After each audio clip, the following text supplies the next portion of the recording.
E aí pessoal, beleza? Hoje aqui falar de uma talvez das teses mais arriscadas do momento no mercado financeiro e que divide opiniões. A gente vai falar hoje de Oi BR3. A Oi, eu acredito que você conheça, é uma das maiores empresas de telecomunicações do Brasil. Ela já foi lá atrás a Telemar, uma fusão, enfim, e se transformou na Oi, que é hoje uma das maiores empresas de telecomunicações do Brasil. Em algumas regiões, inclusive, é a única operadora que de fato atua. Algumas regiões mais remotas e tal, meio que herança da época ainda da Telemar. O que acontece? A Oi ela vem passando por uma série de desorganizações, de uma dívida gigante. A dívida da Oi hoje da ordem de quase 20 bilhões de reais, então é uma dívida muito grande, mas é uma empresa que também é proporcional, digamos assim, esse tamanho dessa dívida. É também uma empresa muito grande. E o que acontece? Devido a uma série de situações, a Oi entrou em recuperação judicial e o período de recuperação judicial acordado inicialmente está para encerrar agora no mês de fevereiro de 2020, que é quando eu estou gravando esse vídeo, hoje o dia 28 de janeiro de 2020. O que acontece? A Oi, ela passando por essa recuperação judicial, ela tende a ter uma dualidade aí, ela chega numa bifurcação. Ou ela de fato, para alguns, vai quebrar, ou ela vai, para alguns, surgir das cinzas como uma fênix, vamos dizer assim. O que acontece? A Oi hoje, no final do pregão de hoje, ela foi negociada a 96 centavos, finalizou a 96 centavos. O que acontece? Ao caso de análise, indicam que a Oi, o preço justo para o papel da Oi, vamos dizer assim, para a ação da Oi, seria de 36 centavos. Se a gente levar em consideração o fechamento do dia de hoje, isso seria uma desvalorização da ordem de 68%. Então, de fato, é como se o papel tivesse virado pó, como se a ação da Oi tivesse virado pó. Então, essa ala, digamos assim, não acredita na recuperação de fato da empresa, enfim, de voltar ao mercado, fazer seu turnaround. Já uma outra ala, digamos assim, aposta em um preço justo de 1,80. Esse preço de 1,80 ele representa, digamos assim, o upside de 108%, cerca de 108%. Alguns até têm falado de R$ 2, enfim, o que seria um aumento, vamos dizer assim, uma valorização no papel da ordem de mais de 100%. O que acontece? A gente tem aí então esse dilema. A Oi quebra ou a Oi ressurge, vamos dizer assim. E aí vem o ponto. Eu não estou aqui para dizer o que vai acontecer, porque de fato ninguém sabe. Mas fazer uma análise, digamos assim, do que eu, enquanto investidor, acho da ação da Oi. A Oi, de fato, é uma empresa grande, uma empresa gigante. Ela é das principais teles do Brasil, junto com a TIM, com a Claro, e com a Telefônica, mas é mais São Paulo, mas com a TIM, com a Claro e com a Vivo, no caso, né? Que mais São Paulo, mas também tem uma boa entrada no restante do Brasil. Então são essas quatro que dominam o mercado: Oi, TIM, Claro e Vivo. O que acontece?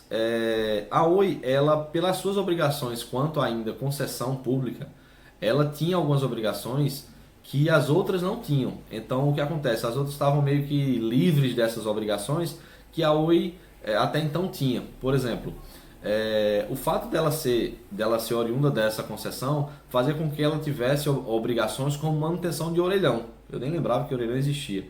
Mas enfim, manutenção de orelhões. Fazer com que orelhões no caso, continuassem funcionando durante algum tempo e tal. O que acontece? No final das contas, a gente sabe muito bem que a utilização dos orelhões é praticamente zero hoje em dia, no mundo atual, celulares, enfim, telefonia móvel.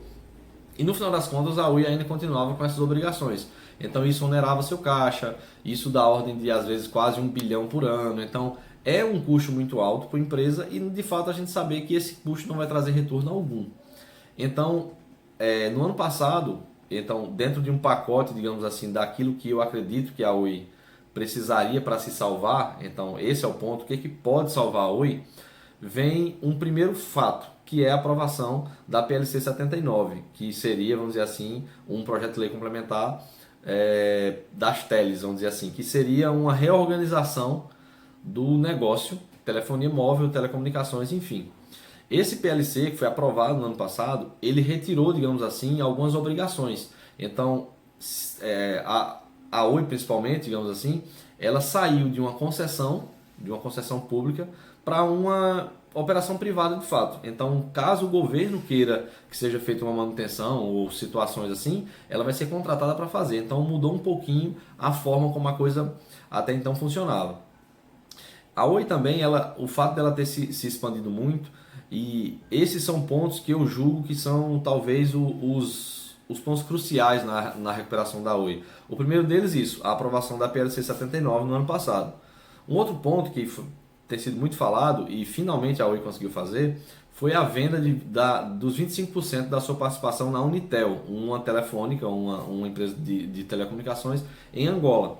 Essa venda ela trouxe ao caixa da Oi algo da ordem de 4,3 bilhões de reais. Então, para uma empresa extremamente endividada ganhar esse fôlego, vamos dizer assim, de 4,3 bilhões de reais, realmente é bem interessante, digamos assim. É como se ela estivesse lá afogando e tirasse a cabeça um pouquinho dentro d'água para poder respirar. Um outro ponto que aí a partir do momento que esse valor entrou na conta da Oi e vem entrando, foi comprada essa participação pela a Sonangol, que seria, digamos assim, a Petrobras angolana. Então a Oi ela ganhou um pouco mais de fôlego. Então com esse caixa de pouco mais de 4 bilhões de reais, ela tem condições de se preparar para um outro momento dela, que eu falo daqui a pouquinho. Um outro ponto bastante importante, mas ainda está em briga, digamos assim, que é do recebimento dos dividendos relativos à Unitel. A Oi ela não recebe esses dividendos desde 2010, 2011, coisa assim. E também é estimado após correções da ordem de US$ 1 bilhão. Então, esses dividendos vêm para também incrementar o caixa da Oi, para de repente novos investimentos e tal. Além disso, esse é um ponto que está ainda em muita discussão, tem questão judicial, enfim, mas vai sair, em algum momento vai sair e incrementar o caixa da Oi. Um outro ponto que é bastante importante é que após a aprovação da PLC 79, a Oi ela pode negociar ativos. Então, como assim? Oriunda ainda da concessão pública a questão dos prédios. Eu acredito que na sua cidade ou no seu estado, enfim, tem uma série de prédios que pertenciam às antigas teles do estado. Aqui na Paraíba, por exemplo, era a Telpa, que depois passou a Telemar e então com a Oi. Esses edifícios eles já estão sendo vendidos, então já em Santa Catarina já foi vendido um por mais de 70 milhões de reais, enfim. E também é uma forma de capitalização, digamos assim, da Oi. A Oi ela está se desfazendo de alguns ativos dela, prédios, torres de transmissão.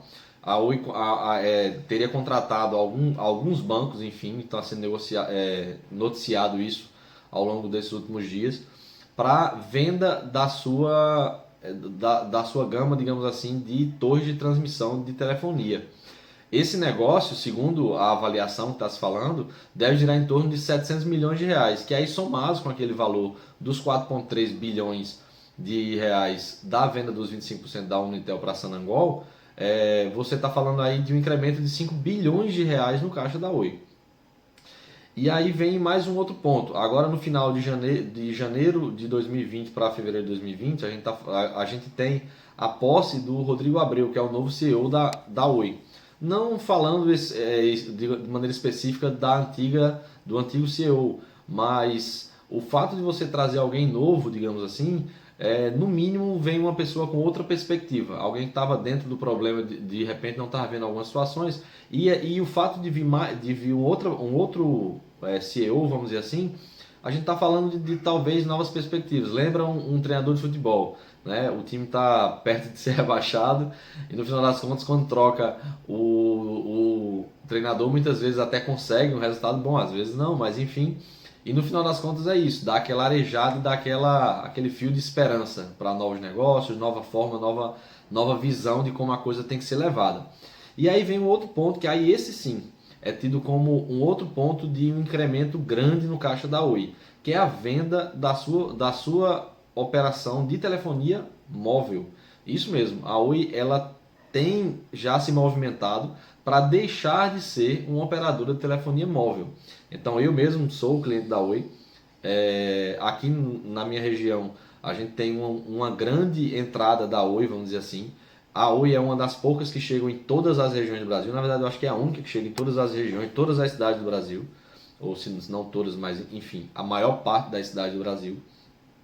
E esse é o ponto. A Oi, ela entendeu que não é interessante para ela, enquanto negócio, permanecer como uma empresa de telecomunicações na telefonia móvel também. Então ela tá para vender a sua participação.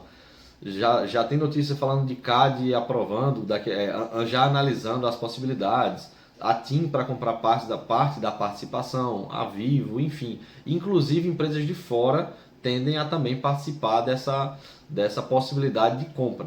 O negócio é estimado de 15 a 20 bilhões de reais. Numa previsão pessimista, a gente está falando de 15 bilhões de reais para incrementar o caixa da Oi. Como ela tem uma dívida ali da ordem de 20 bilhões de reais, então a gente estaria falando de uma empresa que estaria muito próximo da quitação das suas dívidas. Então, ou seja, a venda desses ativos, que a Oi entendeu que não é mais parte do seu core de negócio, do seu centro, vamos dizer assim, do que ela entende como negócio para ela, para o futuro, tende a trazer novas perspectivas. Então, seja para redução drástica da dívida, que a dívida hoje ela é grande, mas para o tamanho da Oi é controlável talvez, já foi bem pior, digamos assim, hoje já está um pouco mais controlada. E aí você tem uma situação realmente, que esse era o principal problema da Oi, caixa. Ela não tinha caixa, ela tinha um caixa, mas vinha queimando numa velocidade absurda, porque precisava fazer investimentos e ainda precisava pagar a conta. Então, no final das contas, essa equação de fatores, venda da Unitel, dividendos da Unitel, venda de torre de transmissão, venda da sua participação em telefonia móvel, ela tende a trazer a Oi para um patamar que ela deseja pós-recuperação judicial, que é se tornar uma empresa, talvez até líder do setor em um futuro próximo, do negócio de internet de fibra ótica. Esse é o filé mignon, vamos dizer assim, do que a Oi pretende. Então, a Oi está se desfazendo de uma série de ativos para que ela foque naquilo que ela entende que seja bom para ela, que é a questão da internet de fibra ótica. Em resumo, o que a gente tem aqui? A gente tem uma empresa problemática, a gente tem uma empresa que ela vem passando por uma recuperação judicial, então só aí já é um ponto muito importante de se avaliar. Aqui não estou recomendando compra ou venda de Oi, faça o que você achar que tem que fazer, ninguém cuida melhor do seu dinheiro do que você, eu falo isso de vez em quando. E esse é o ponto. É uma tese extremamente arriscada, mas como a gente bem sabe na renda variável, o risco, ele se confirmar positivo, tende a remunerar muito bem. Se também a gente entrar numa tese bastante arriscada, o que pode acontecer é simplesmente aquele investimento da gente virar pó. E o ponto é esse. Para onde vai a Oi nos próximos anos? Façam suas apostas. Não esqueça de curtir esse vídeo, se inscrever no canal, compartilhar com as pessoas que você acha que de repente se interessem por esse tema, investimentos. E é isso aí. Valeu!